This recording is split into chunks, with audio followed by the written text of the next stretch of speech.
안녕하세요. 오늘은 한민족 선민 대서사시 중에서 지난주에 이어서 오늘은 제4강 한민족의 고난과 해방에 대한 말씀을 드리겠습니다. 저는 신통일한국 원로들의 길잡이 이재홍입니다. 2026년 3월 4일 160번째 원로들의 길잡이 안내를 시작하겠습니다. 제 영상이 도움이 되셨다면 구독, 좋아요 잊지 마시고 눌러주시면 더 좋은 영상을 만드는 데 큰 도움이 되겠습니다. 한민족 선민 대서사시는 하늘을 섬기는 한민족에 전해 내려오는 신학적 서술이 담긴 역사적 노래이며 이야기이며 시입니다. 한국 선민사의 가장 많은 고난과 시른 역사 속의 일본과의 역사를 부인할 수 없습니다. 메시아 섭리의 대망을 꿈꾸게 하며 실현하기 위한 준비기간이라 볼 수가 있겠지요. 조선말 한국의 상황은 한민족의 고난과 해방 그 자체였습니다. 즉 한국을 이끌 선미사적인 중심 인물을 맡기 위한 당감 조건의 한 기간이라 볼 수도 있겠습니다. 한국의 역사는 원시종교가 아니지만 유, 불, 선 사상의 조화를 이룬 내용이었으며 조선말 한국의 상황은 당시 국가 지도 이념으로서 조선을 이끌어온 그 유교는 한계를 드러내고 있습니다. 또한 조선말 한국의 상황은 동학을 중심한 민족 종교의 출현을 볼 수 있습니다. 즉 유교, 불교, 도교의 가르침을 바탕으로 동학 창시였으며 시천주와 인내천, 즉 하늘을 모시고 사람이 곧 하늘이다 라는 신앙을 통해 존엄성과 평등을 강조하였습니다. 그래서 민족의 단결과 영성을 강조하였으며 사회 변혁을 지향하였습니다. 조선말 한국의 상황으로 민족 종교의 출현과 한계가 드러나고 있긴 합니다만은 민족 한국의 고난을 이겨내기에는 한계를 보였습니다. 민족 종교가 주지 못한 희망을 한민족은 기독교에서 찾을 수가 있었습니다. 또한 조선말 한국의 상황은 한민족은 선교사들이 오기 전 기독교가 수용이 되었으며 중국을 통해 서학, 천주학을 공부한 이들이 기독교를 자발적으로 수용하였던 것입니다. 조선말 한국의 상황에서 생각해 볼 것은 기독교의 본질 즉 신부를 중요시 여겼습니다. 기독교는 어린 양 혼인잔치를 약속한 신부의 종교입니다. 조선말 한국의 상황에서 기독교의 그 본질의 역사를 논할 필요가 있겠습니다. 보이는 교회가 있는가 하면 보이지 않는 교회가 있습니다. 순교하며 신앙을 하며 보이지 않습니다. 수도생활 순교자 등이며 교회가 신부라며 신부 중에 신부를 찾아 나온 신령교단도 있습니다. 조선말 한국의 상황에서 수많은 기독신앙인들이 평양신학교 그야말로 제일 어두운 곳에 가겠다고 찾아온 곳 무디선교에서 길선조 목사의 신학교 등 오직 재림주님만 맞이해야 한다고 여겼으며 세계 통해 자복이 일어납니다.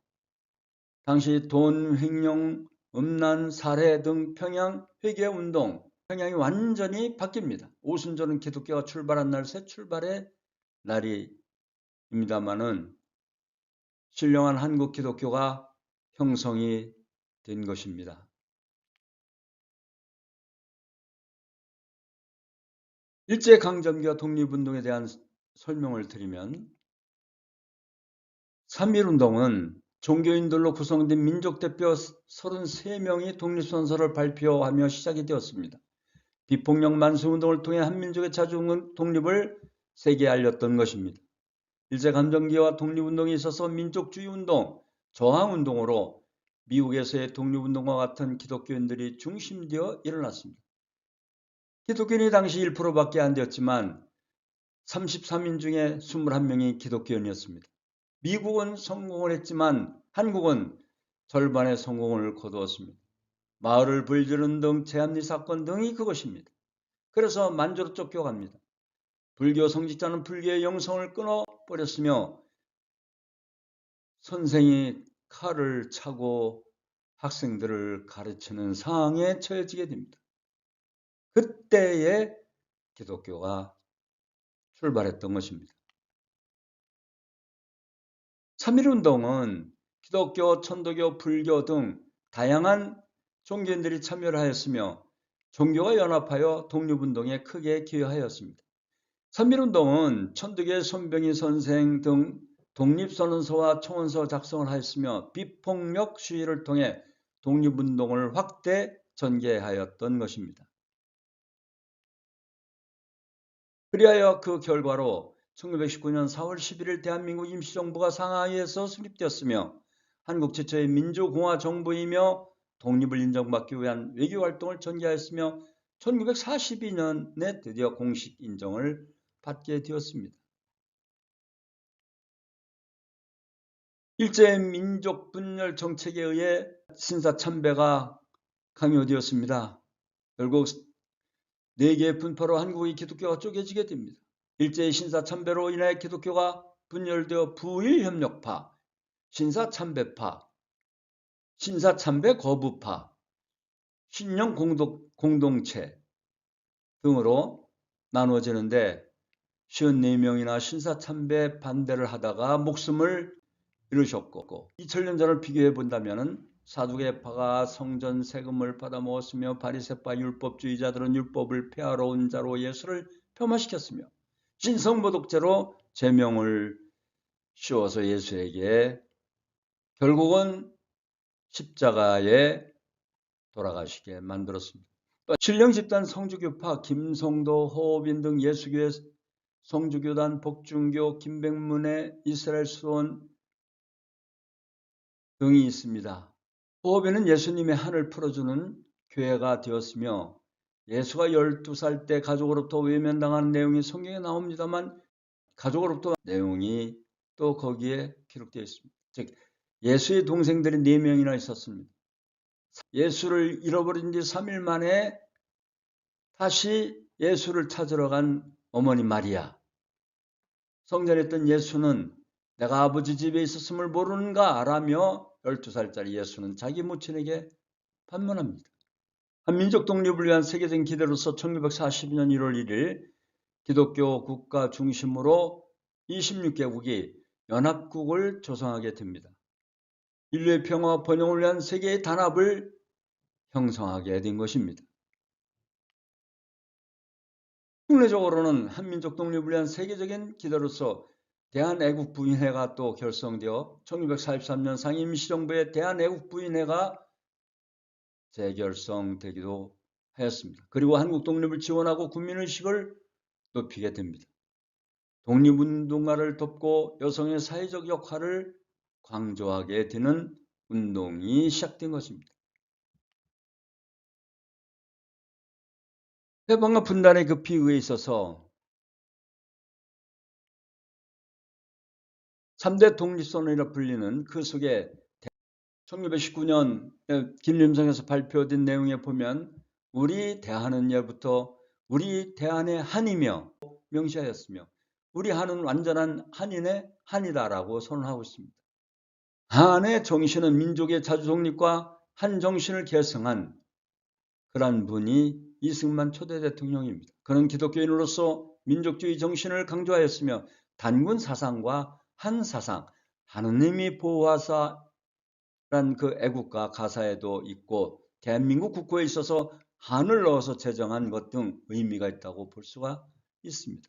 해방정국인 1945년에서 1948년 사이에 지도자들의 버림과 분열이 있었습니다.